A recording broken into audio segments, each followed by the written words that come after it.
Hey everyone, welcome back to the YouTube channel of brain wise. So हम पढ़ने वाले हैं आज AEC 2 यानी हिंदी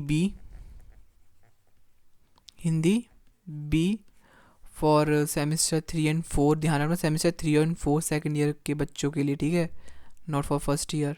सेकेंड ईयर के बच्चों के लिए हिंदी बी जनसंचार और रचनात्मक लेखन वाला जो हिंदी बी है, ठीक है, सब ध्यान रखना। अब देखो क्वेश्चन आता है, देखो ये मैं PYQs से बता रहा हूँ। कुछ PYQs मैंने देखे जिसमें कि बहुत ज़्यादा कॉमन क्वेश्चंस थे। वो ये थे कॉमन क्वेश्चंस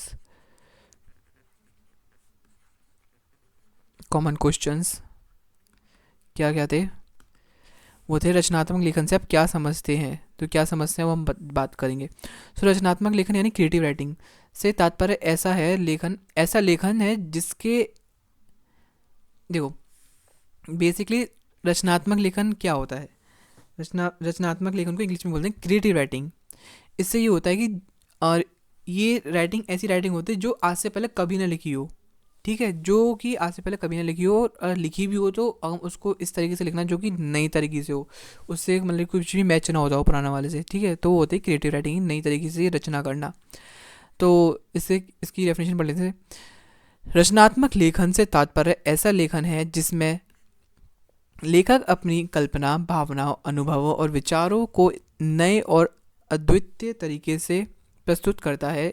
यह किसी तय नियम या ढांचे से बंधा नहीं होता है, बल्कि इसमें स्वतंत्रता और मौलिकता का महत्व दिया जाता है, ठीक है। तो बेसिकली इसमें वो बहुत, मैंने इजी लैंग्वेज, बहुत ज़्यादा इजी लैंग्वेज लिखी है अपने खुद, जो खुद समझ सकता हूँ तो मैं समझा सकता हूँ, खुद समझ सकते हो। तो मैं इसमें ना फटाफट से, क्योंकि पता है एग्ज़ाम परसों ही है, तो इसीलिए मैं सिर्फ ऐसे हेडिंग हेडिंग बताऊंगा जिससे कि आप खुद लिख सकते हो। सो मैंने एक ही क्वेश्चन के 3-4 आंसर लिखे जो आपको इजी लगे, आप उसको कवर कर सकते हो। सो रचनात्मक लेखन के कुछ मुख्य तत्व होते हैं, जो कि पहले होता है कल्पना यानी इमेजिनेशन, भावना, मौलिकता, भाषा की सुंदरता, भाषा के मतलब कैसे प्रयोग कर रहे हैं, यूज़ कैसे कर रहे हैं भाषा को, भाषा के पात्र और भाषा की कहानी। सॉरी सॉरी जो रचनात्मक लेखन का पात्र है, मतलब कि कहानी के जो पात्र हैं और कहानी कैसे लिख रहे हैं, वो सारा कुछ सही से लिखा होना चाहिए। उसके तत्व हैं ये किसके, रचनात्मक लेखन के।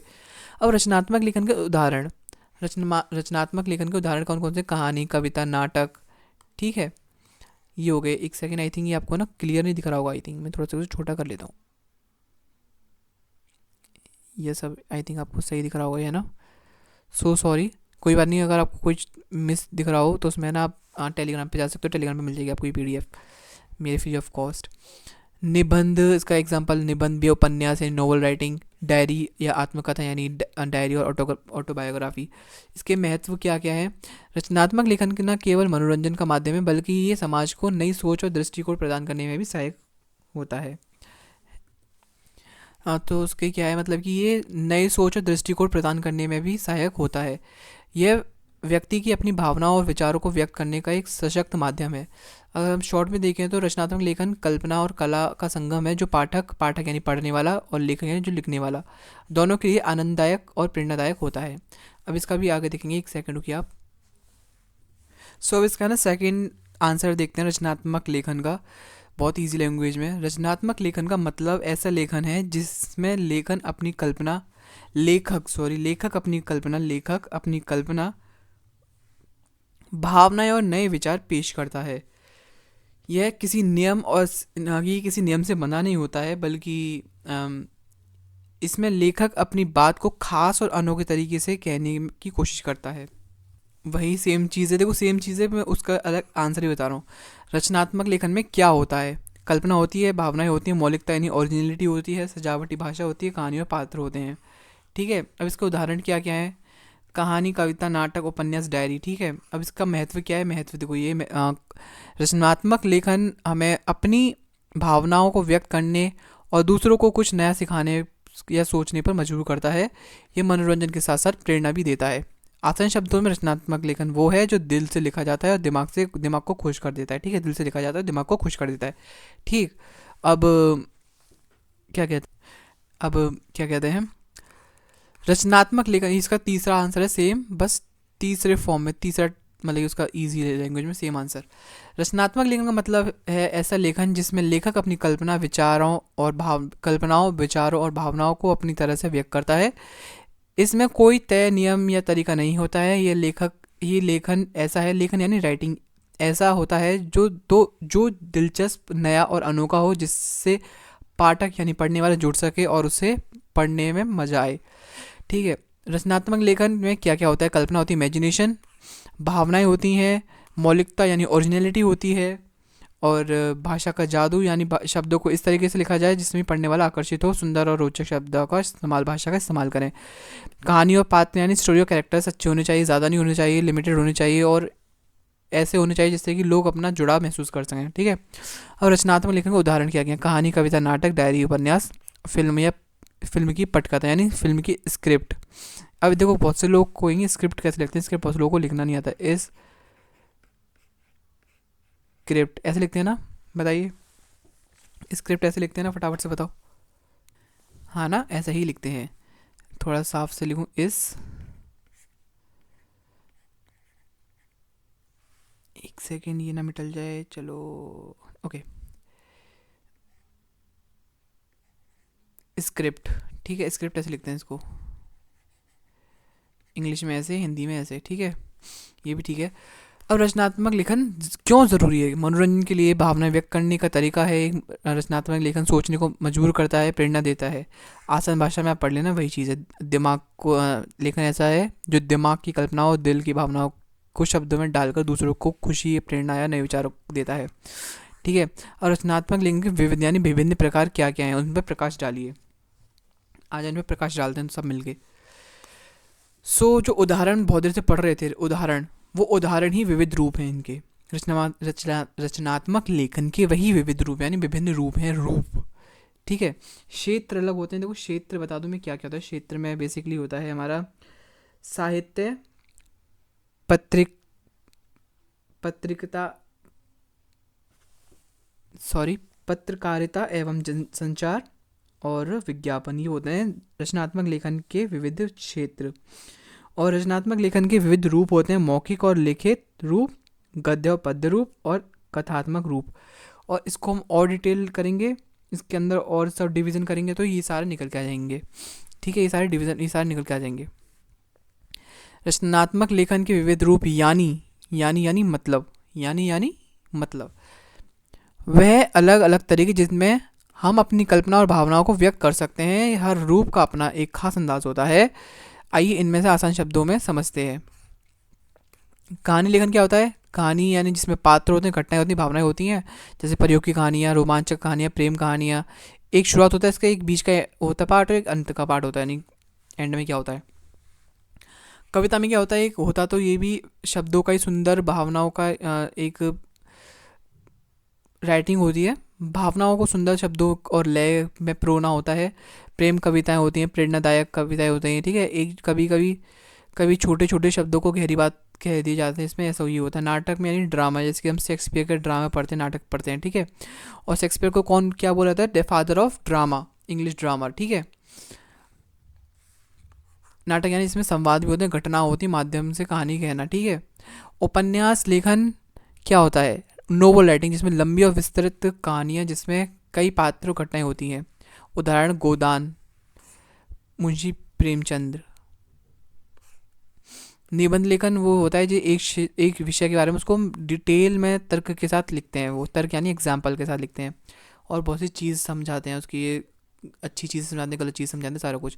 अब डायरी लेखन जो बहुत से आप लोगों ने class 9th 10th 11th 12th में पढ़ा होगा, डायरी राइटिंग्स, जिसमें कि क्या होता है, आज का दिन बहुत खास तरह से लिखते हैं। ठीक है, पूरी दिन भर की जो भी होती है सारा कुछ वो होता है। और जो इस पटकथा यानी स्क्रिप्ट राइटिंग होती है, जिसमें फिल्म, टीवी, सीरियल या नाटक के लिए कहानी या संवाद लिखना होता है, तो यही सारा होता है, डायलॉग्स वगैरह के लिए। आत्मकथा है जीवनी यानी बायोग्राफी, आत्मकथा यानी ऑटोबायोग्राफी। ठीक है। यात्रा वत्रांति बहुत इंपॉर्टेंट है, बहुत इंपॉर्टेंट, इसको इंपॉर्टेंट मार्क कर लो, थोड़ा साफ लिखता हूँ, इम्पोर्टेंट है ये। इम्पोर्टेंट क्यों है? क्योंकि इससे रिगार्डिंग ये क्वेश्चन आता है। क्या आता क्वेश्चन? हाल ही में की गई किसी भी यात्रा का वृतांत कीजिए। इसका प्रोनाउंसिएशन देखना, वृतांत होता है वैसे तो, है ना। ट्रेवलिंग राइटिंग, अपनी यात्रा के अनुभव और जगहों का वर्णन करना होता है, पहाड़ों की खूबसूरती या फिर समुद्री तट का आनंद, कुछ भी आप बोल सकते हैं। इसका उदाहरण है जैसे, है ना, जस्ट एग्जाम्पल है, इस पर नहीं लिखना। प्रेरणादायक लेखन यानी मोटिवेशनल राइटिंग्स, जो कि देख लोग सुनकर खुश हो जाते हैं, लेकिन ऐसा तो नहीं होता, खुश तो नहीं होते लेकिन दुख हो जाते हैं, भाई इतना वो कैसे है, ये कैसे है ना। लेकिन इसमें लिखने के लिए तो हमें ऐसे लिखना है, ऐसा लेखन जो दूसरों को प्रेरित करे और खुश कर सके। भाई मोटिवेशन सुन के कभी कोई खुश नहीं होता है, डिप्रेस हो जाते हैं टू बी ऑनेस्ट, क्योंकि लगता है कि भाई वो लोग इतने आगे पहुंच गए लेकिन हम इतने पीछे, हम इतने पीछे क्यों रहे, हमें और कोशिश करनी चाहिए, हमें आगे बढ़ना चाहिए, हमें जब सक्सेस के बाद हमें खुशी मिल सकती है। ठीक है।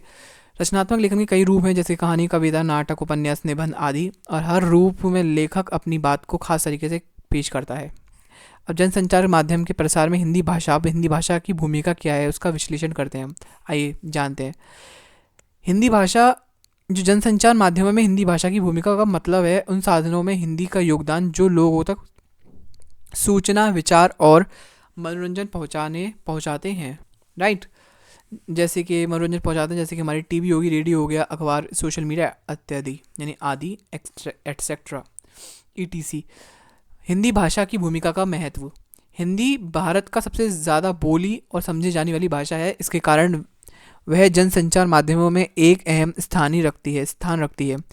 समाचार और मीडिया में हिंदी की भूमिका क्या होती है? अखबार और पत्रिकाएं यानी मैगजीन्स, इसमें जैसे कि हिंदी के समाचार, जैसे कि दैनिक जागरण और नवभारत टाइम्स करोड़ों लोगों तक पहुंचते हैं, यानी हिंदी समाचार पत्र हैं, है ना। टीवी चैनल्स, यानी हमारे आज तक हो गया और एपी न्यूज़, ये भी एक हिंदी टीवी न्यूज़ चैनल है। और एक मनोरंजन चैनल है जैसे जी टीवी और सोनी टीवी, इनकी भी जो बड़ी जनसंख्या है वो हिंदी वाली है। ठीक है। रेडियो और एफएम, कोई काफ़ी लोग रेडियो और एफएम पर हिंदी भाषा में समाचार, गाने और प्रोग्राम लाखों श्रोताओं तक पहुंचते हैं। ठीक है। सिनेमा और मनोरंजन में हिंदी सिनेमा, बॉलीवुड, यानी हिंदी सिनेमा यानी बॉलीवुड पूरी दुनिया में प्रसिद्ध है, और हिंदी गाने और डायलॉग लोगों को अपनी भाषा में भावनाएं व्यक्त करने में माध्यम देते हैं। डिजिटल और सोशल मीडिया में क्या है? सोशल मीडिया में क्या है? फेसबुक, इंस्टाग्राम, व्हाट्सएप, आजकल इसमें लोग बातचीत तेज़ी से बढ़ रही है, हिंदी में बातचीत तेज़ी से बढ़ रही है, ऐसा कुछ नहीं बल्कि उल्टा हो रहा है, इंग्लिश में बढ़ रही है। हिंदी में मीम्स, वीडियो और व्लॉग्स बहुत लोकप्रिय हो रहे हैं। ठीक है। शिक्षा में जागरूकता, शिक्षा के माध्यम सरकारी अभियानों में हिंदी का इस्तेमाल होता है। स्वास्थ्य, पर्यावरण और अन्य विषयों पर जन जागरूकता फैलाने के लिए हिंदी विज्ञापन और संदेश अधिक प्रभावी होते हैं। गाइस, जैसे कि मैंने अभी यहाँ पे बोला था कि उल्टा हो रहा है, फेसबुक में इंग्लिश का ज़्यादा यूज़ होता है, तो आपको ये नहीं लिखना, आपको सिर्फ इसमें अच्छी बात लिखनी है, हिंदी में बातचीत तेज़ी से बढ़ रही है। ठीक है। अब हिंदी की चुनौतियाँ क्या क्या आ रही हैं? ये अंग्रेजी के बढ़ते प्रभाव से कुछ क्षेत्र में प्रतिस्पर्धा करनी पड़ती है, यानी हिंदी को इंग्लिश से कंपटीशन करना पड़ता है। ठीक है। और तकनीकी शब्दों का हिंदी अनुवाद लोगों को थोड़ा कठिन लगता है, जैसे कि बहुत ज़्यादा मुश्किल वर्ड्स होते हैं, हिंदी के शब्द होते हैं जिसको कि नहीं कर पाते लोग, जल्दी से उसको ट्रांसलेट नहीं कर पाते और नहीं समझ पाते। निष्कर्ष का, जैसे कि किसी ने पहली बार से निष्कर्ष का मतलब सुना हो तो क्या होता है इसका मतलब? इसका मतलब होता है कंक्लूजन। ठीक है। सो हिंदी भाषा जनसंचार माध्यमों का एक मजबूत आधार है। यह भारत की विविध संस्कृति और भावनाओं को जोड़ने का एक काम करती है, चाहे समाचार हो, मनोरंजन हो या सोशल मीडिया। हिंदी ने हर क्षेत्र में अपनी जगह बनाई है, और ये विषय में भी जनसंचार का एक महत्वपूर्ण हिस्सा बन रही है। अब जनसंचार माध्यमों के लिए रचनात्मक लेखन करते समय किन बातों का ध्यान रखना चाहिए, चलिए जानते हैं। जनसंचार माध्यमों के लिए रचनात्मक लेखन करते समय यह बहुत ज़रूरी है कि आपकी बात साफ, प्रभावशाली और आकर्षक हो। जनसंचार माध्यमों जैसे टीवी, रेडियो, सोशल मीडिया, अखबार आदि का मकसद बड़ी संख्या के में लोग तक अपनी बात पहुंचाना होता है। इसीलिए लेखन करते समय कुछ खास बातों को ध्यान रखना चाहिए। भैया देखो, जनसंचार करते टाइम, यानी जब क्रिएटिव राइटिंग करते हैं, जब हम राइटिंग करते हैं, तो उसमें ऐसा नहीं कि कुछ भी लिख दो भैया, इतना हार्ड लिख दो कि बंदा समझ ही नहीं पा रहा है, मतलब क्या बोलना क्या चाह रहा है लेखक। उसको हमें थोड़ा सा इजी वे में लिखना है, एकदम साफ, स्पष्ट, प्रभावशाली, आकर्षक बना कर लिखना है, जिससे कि लोग पढ़ने को मजबूर हो जाए, भाई क्या इसका आगे नेक्स्ट पार्ट क्या है, ये सब कुछ। भाषा को सरल और प्रभावशाली रखें, पहली बात। ठीक है। अब ये सब पढ़ लेना खुद ही, पीडीएफ मिल जाएगी, नहीं तो वीडियो को पॉज करके पढ़ सकते हैं। ठीक है। पाठकों, दर्शकों को ध्यान में रखें, मैंने आप किसके लिए लिख रहे हैं, युवा है, बच्चे हैं, फिर महिलाएं हैं। ठीक है। वैसे विषय पर ध्यान केंद्रित रखें। जैसे कि आप किसी विषय पे, एक विषय पे बात कर रहे हैं, उस पर भटके ना, उससे भटके ना। आप पर्यावरण के बारे में बात करें, क्या पता पर्यावरण की जगह पहुंच जाएं। वहाँ पे सिनेमा में बहुत सी चीज़ें होती हैं, वहाँ पे एक्टर एक्ट्रेस होती हैं, मेकअप लगाते हैं, ऐसा ना हो जाए, ठीक है। उसमें पर्यावरण का कोई भी दोष वाली नहीं दिख रहा है सिनेमा में, अगर वो लोग अपना मेकअप कर रहे हैं तो, ठीक है, करने दो उनको। रचनात्मकता और नवीनता लाएं। रचनात्मकता यानी क्रिएटिविटी लाएं और साथ ही साथ एक नई चीज़ लेके आएं। लेखक को रोचक और अनोखा बनाएं, नई नई कहानियाँ, रोचक तथ्य। आकर्षक शीर्षक का इस्तेमाल करें। उदाहरण, पृथ्वी को बचाने के लिए 5 आसान तरीके हैं, जैसे शीर्षक का ध्यान खींचते हैं। भावनाओं को शामिल करें, बहुत सी मतलब कि जो फीलिंग्स हैं उनको उपयोग करें, यूज़ करें, ताकि पाठक उससे जुड़ सके। जानकारी सटीक और सही हो। अगर आपने गलत जानकारी दी तो पाठकों का भरोसा खत्म हो सकता है। लेखन को आकर्षक बनाएं। राइटिंग को थोड़ा छोटे पैराग्राफ में लिखें, बुलेट पॉइंट्स में, और हेडिंग का प्रयोग करें। जैसे कि मैंने बता रहा हूँ ना आपको, बुलेट पॉइंट्स ये रहे, हेडिंग्स ये रही, सब हेडिंग्स, ठीक है, जिससे कि आपको थोड़ा समझने में आसानी हो रही होगी।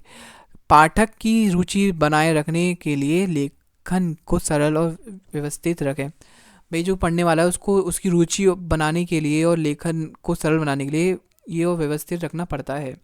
अगर मैं यही सारी चीज़ पैराग्राफ में लिखता तो पैराग्राफ में आपको पढ़ने में आपको इरिटेशन होती है तो बहुत ज़्यादा, और ऊपर से आप पढ़ते नहीं, आपने स्किप कर देते। अगर मैं आपको ये छोटे छोटे पॉइंट्स बनाऊंगा ना, सिर्फ 7, 8, 9 वाले, सब मैं यही बताऊंगा ना ऊपर के, बस आप खुद ही लिख दोगे एग्जाम में पूरे इसके 2-3 पैराग्राफ, जैसे कि टीचर का भी दिमाग खराब हो जाए, इतना नहीं लिखना होता है, ठीक है।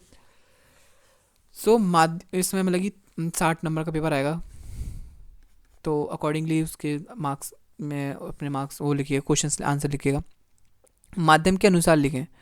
जैसे कि अखबार में लिखना है तो तथ्यपूर्ण होना चाहिए, टीवी में लिखना है छोटे रोचक और सीधे संवाद होने चाहिए, सोशल मीडिया के लिए छोटे ट्रेंडी और आकर्षक पोस्ट होनी चाहिए। सकारात्मक और समाधान दें। जैसे कि आप किसी बात पे प्रॉब्लम बता रहे हैं तो साथ साथ उसकी सकारात्मकता की भी बताएं और समाधान भी बताएं। समाधान और उसकी समस्या बताने के साथ साथ उसका समाधान भी पेश करें। पाठकों को प्रेरित करने के लिए वे बदलाव भी ला सकते हैं। समय और संदर्भ का ध्यान रखें। निष्कर्ष ये है कि जनसंचार के लिए रचनात्मक लेखन करते वक्त सरलता, स्पष्टता, रचनात्मकता और पाठक की रुचि का ध्यान रखना बहुत ज़रूरी है। लेखन ऐसा हो जो न केवल पढ़ने में या सुनने में अच्छा लगे, बल्कि लोगों उसे सोचने और करने के लिए प्रेरित भी हो, ठीक है। अब एक ये है, एक क्वेश्चन है, ये वाला क्वेश्चन है, ये वाला जो मैं बता रहा था ना, मैंने इसका एग्जाम्पल लिखा है। हाल में की गई किसी धार्मिक यात्रा का वृत्तांत लिखिए। वृत्तांत यानी अनुभव लिखिए अपना भी, जो आपने एक्सपीरियंस किया था वहाँ पे, जो जो देखा है। जैसे एक तरीके शॉर्ट है, मैं शॉर्ट तरीके से बता रहा हूँ क्योंकि बहुत ईजी है। क्योंकि देखो, जो हमारे हिंदू भाई बहन है वो जाते हैं खाटू श्याम राजस्थान में, वो बहुत ज़्यादा मतलब कॉमन जगह है जहाँ पे कि जाते हैं, ठीक है, हारे के सहारे के दरबार में, ठीक है। एनीवेज, इसको पढ़ लेते हैं। बस इसको पढ़ना है, उसको कुछ समझना नहीं है। हाल ही में मैं, चलो थोड़ा सा ना आपको ना अपनी वॉइस की एक स्किल दिखाता हूँ अपनी, चलो। हाल ही में मैंने राजस्थान के खाटू श्याम जी की यात्रा की। खाटू श्याम जी का मंदिर सीकर जिले के में स्थित है और यह एक बहुत ही प्रसिद्ध धार्मिक स्थल है। लोग दूर दूर से यहाँ आते हैं क्योंकि यहाँ के भगवान श्याम जी बहुत श्रद्धा और भक्ति से पूजा जाता है। श्याम जी को बहुत श्रद्धा और भक्ति से पूजा जाता है। So sorry. हमारी यात्रा सुबह जल्दी शुरू हुई। रास्तों में गांव और खेतों के दृश्य बहुत सुंदर थे। खाटू श्याम का मंदिर शहर से थोड़ी दूर पर स्थित है और जैसे ही हम मंदिर के पास पहुंचे, वहां का माहौल बहुत ही भव्य और भक्तिमय था। मंदिर में घुसते ही श्याम बाबा के दर्शन से मन में अपार शांति और संतोष का अनुभव हुआ। मंदिर में काफी भीड़ थी, लेकिन हर कोई अपनी बारी से भगवान श्याम के दर्शन कर रहा था।